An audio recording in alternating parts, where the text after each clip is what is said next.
ያው እንግዲህ ጅማ ነው ዛሬ ስራ ይበዛብናል። እንደምታውቁት ቶሎ ነው የማወራው፣ አዳምጡ ማለት ነው። ዛሬ በጣም ደስ ብሎኛል። ሀይሚ የኔ ጀግና፣ የኔ ኔብር፣ የኔ ትንሽዬ የስራ ሰው፣ የኔ አንበሳ፣ እግዚአብሔርን በጣም ነው የኮራሁብሽ። ከዚህ በፊትም ኮራብሻለሁ፣ አሁን በድጋሚ እንኮራብሽ ስላደረግሽኝ ቴንኪ የኔ ማር። እደጊ፣ ተመንደጊ፣ ውለጂ፣ ክበጂ ከፍ ያለ እንጀራ ይስጥሽ የኔ እናት፣ ኑሪልኝ። ምን እንዳልሽ ሰማችኋት? እኔ ከብሩኬ ጋር መጣላ የምፈልግ ሰው አይደለሁም። ዳኒ ደግሞ ምን አለ? እኔ እኮ ስናደድ የምናገረውን አላውቅም። ካላወቅክማ ምንም ማድረግ አልችልም። ድጋሚ እንድንገናኝ አልፈልግም። ባናወራም ደስ ይለኛል፣ ቪዲዮም ደግሞ ባንለቅ ደስ ይለኛል ብላ ጣል አድርገው ሄደች ማለት ነው። የኔ ቆንጆ እግዚአብሔርም በጣም ነው ደስ ያለኝ። አንዴ በጥፊ ላጥ ታደርገዋለች ብዬ አስቤ ነበረ፣ ግን ደግሞ ያው ሴትነቷን የምትጠብቅ ሴት ስለሆነች ብትመታም ብትልም የራሷን ሰው ምንም ችግር የለውም። ግን እዚህ ጋር ያው እንደምታውቁት እሷ ነገርን ለማብረድ ብላ ከሱ ጎን ስትሆንለት እሱ ደግሞ ማይሆን ነገር ስላሰበ ከዚህ በፊትም አንተን ስለወገንኩኝ ይህም ጥፋቴ ነው፣ በጣም ይቅርታ። ለሶሲ ደግሞ ያልሆነ ነገር እያሰበች ስለሆነ እንድትነግራት ትፈልጋለሁ በማለት አስጠንቅቀዋለች ማለት ነው። የኔ ነብር ሰላም ሰላም ሰላም! ውድና የተከበራችሁ የሞ ቤተሰቦች እንኳን ደህና መጣችሁ። በያላችሁበት ዓለም ዳርቻ ሰላማችሁ በዘት ተረፍረፍ ይበልልኝ። ላይክ፣ ሰብስክራይብ፣ ሸር ማድረጋችሁን አትርሱ የኔ ውዶች። እንግዲህ ዛሬ የተሰራውን ቪዲዮ አይታችኋል። አቶ ዳኒ ሌላ ነገር ጠብቆ ሀይሚዬ የኔ ቆንጆ ደግሞ ሌላ ነገር ነው። ካሜራ ይዤን የጠበቅኩሽ አለ ማለት ነው። ካሜራ ይዘህ ብትጠበቅም ይሶክ ኖርማል ነው፣ ምንም ችግር የለውም። ብሩኬ ማለት እኮ ያንቺን አክብሬ ነው እንጂ ምናምን ለሀይሚ ብሩኬ ልታማ ያምረሃል ወይ ጥጋብ ምንድነው ይባለው? አይጥ መሞት ሲያምራት ምንድነው የድመትን አፍንጫ ታሸታለች አሉ። ጉድ እኮ ነው። እና ምንድነው ዋናው ቁም ነገሩ ደስ ያለኝ ነገር በመጀመሪያ ደረጃ ሀይሚዬ ሁሉም ሰው እንደሚተም እና ደግሞ ዛሬ ልንገራችሁ፣ ኮሜንታተሮች ደግሞ ዛሬ ማለት ነው በቃ ሀይሚዬ ምናምን እና እኔማ የሆነ ኮሜንት ውስጤ ማለት ነው የሆነ ነገር በዩ ዳኒ ስላለኝ ባልል ይሻላል ብዬ ዝም አልኩ ማለት ነው። እና እኔ ውስጤ በጣም እያስቸገረኝ ነው። ዳኒ ጋር ተደባደቢ በቦክስ አንዴ በዩ ምናምን እያለኝ ነው ማለት ስደቢው ምናምን ሰው የሚለኝ በቃ ዝም ብለሽ በቴስታ አንዴ በዩ እንደው በቦክስ በዩ ነው የሚለኝ እና ምንም ማድረግ አልችልም። ደግሞ እሱ ካጠገብ አይደለም እንጂ ቼክ ሞክር ነበረ ግን አይካንትና ምንድን ነው እንግዲህ ሀይሚዬ እኔ ቆንጆ ምንድን ያለችው ከብሩኬ ራስ እንዲወርድ ነው ያስጠነቀቀችው ማለት ነው። ማለት ብሩኬ ጋር መጣላት እንደማትፈልግ እንዲሁም ደግሞ ትናንት ደግሞ ሌላ አዲስ ህይወት አለን ምናምን ብሎ የተንበቀበቀው ነው ደግሞ እንደዛ ማለት እንደሌለበት ምንድን ነው አንተ ሀሳብ ብለዋለች። ድጋሚ እንግዲህ ከዚህ በኋላ ከሀይሚ ጋር ሊመጣም አይችልም። ምክንያቱም እንዳያችሁት ብሩኬ ትናንት አራታቸውን ጠርቶ አራታቸውን አግኝቶ ከሁላቸውም ጋር ምንም አይነት ግንኙነት እንደማይኖሩ ተናግሮ ተለያይቷል። ዛሬ ደግሞ ሀይሚዬ እኔ ስማርት ደግሞ ዛሬ ምን አደረገች?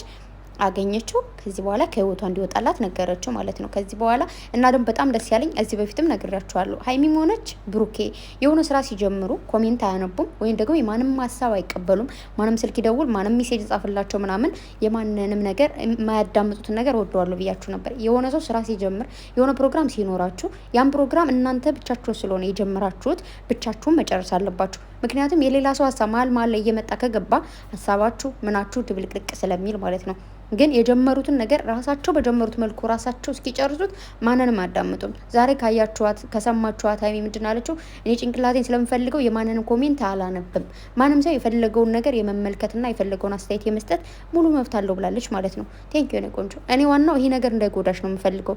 ኮሜንቱ አንዳንዴ የሚጻፉ ኮሜንቶች እነዛ እንዳይሰብሩሽ እንጂ የምፈልገው ኮሜንት አለማንበብሽ ምንም አለማለትሽ ማለት የሚወዱሽንም እንደሚወዱሽ ታውቂያለሽ፣ የሚጠላውን ደግሞ ኢትስ ኖርማል ማለት እንደዚህ አይነት በዚህ ታይም ሲጀመር ያውቃሉ። እንደዚህ አይነት ስራ ሲሰሩ እንደሚሰደው መጥፎ ኮሜንት እንደሚጽፍላቸው ስለሚያውቁ ቼክ አያረጉትም። ገባቸው አይደለ?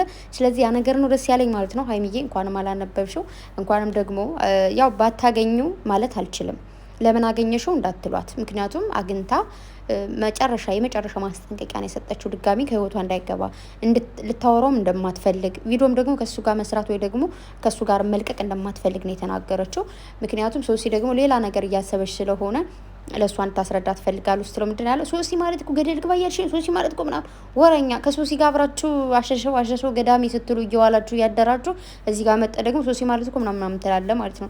ስለዚህ የሀይሚና የብሩኬን ህይወት ለማበላሸት ሞከርክ፣ ግን ደግሞ እነሱ በዚሁ አጋጣሚ ጠላታቸውን ወዳጃቸውን እና ደግሞ በፍቅር ሲሆኑና ሲጣሉ ያለውን ልዩነት ክፍተት አውቀውበታል። ከዚህ በፊትም ብዙ ነገሮች ያጋጥሟቸው አውቀዋል። ግን ደግሞ አንዳንዴ እንዴት አለ መሰላችሁ በፍቅር ስትኖሩ ሙሉ ጊዜያችሁን በፍቅር ስታሳልፉ የእውነት የሚወዳችሁና ማይወዳችሁ ማወቃችሁ ከራሳችሁ ጀምሮ ማለት ነው። ግን በተጣላችሁ ታይም ደግሞ በደንብ አድርጋችሁ ታውቃላችሁ። ሰውን ሲጀመር ወዳጅና ጠላቱን በደንብ የምታውቁት ምንድነው? የራሳችሁን ፍቅረኛ የምታውቁት ምንድነው? ስትጣሉ ነው። ስትጣሉ መጥፎ ቃል ለእናንተ ይወረውራል አይወረውርም፣ ወይስ ደግሞ ከእናንተ አለመጣላትን ይፈልጋል አይፈልግም የሚለውን ማየት የምትችሉ ስትጣሉ እንጂ በፍቅርማ ሁሉም እስኮ በፍቅር ጊዜ ምንም መጥፎ ነገር አይነጋገርም አይደለ? ስለዚህ በዚህ መሀል ሀይሚና ብሩኬ ለራሳቸው ሀይሚም ለብሩኬ ያላትን ቦታ ብሩኬም ላይም ያለውን ቦታ አውቃለች በደንብ አድርጋ ማለት ከዚህ በፊትም እንዳወቁትና ስለዚህ ፏ በሉ ቤተሰብ እንኳን ደስ አለን እንኳን ደስ አላችሁ። ሀይሚ አግኝታ እንግዲህ ጆሮን ብለዋለች ማለት ነው። ሀይሚ ጥፋተኛ ነች። ለምንድን ነው እንደዚህ ብለን ነበር። አሁን ደግሞ አፋችን ያዛስ ብላናለች ማለት ነው። ስለዚህ ዳኒ ደግሞ አርፈ ቁጫል ከልጆቻችን ራስ ወረድ በል ማለት ነው። እኔ ድጋሚ ሀይሚ ምናምን እንድትላልፈ ሀይሚዬ ሌላ እኮ ምንም አላልኩም። ተመችታኛለች እኮ ናችሁ። አትንካት ደግሞ ሲያስጠላን ኬንካ በጥፊ ነበር ማለት ይሄን እንደዚህ ነበር የሆነ ከግድግዳ ጋር ማላጋት ይሄን እንደው ሲነካት አድርጓ እናድድኝ እንጂ እንዴት እንደሚያደርግህ የምሬን ነው። እግዚአብሔርን አታናደኝ። ድጋሚ ልታገኛት እንዳትሞክር። ሀይሚና ብሩኬ ደግሞ በአንድ ላይ ፈሽ ብሎ ይመጣሉ። ያኔ እንጨፍራለን ማለት ነው። ፏ ነው የምንለው። ቤተሰብ ወዳችኋለሁ። መልካም ጊዜ ይሆንላችሁ። አይ ላቭ ዩ ጋይስ ባይ። ቢዚ ነኝ ዛሬ ዋ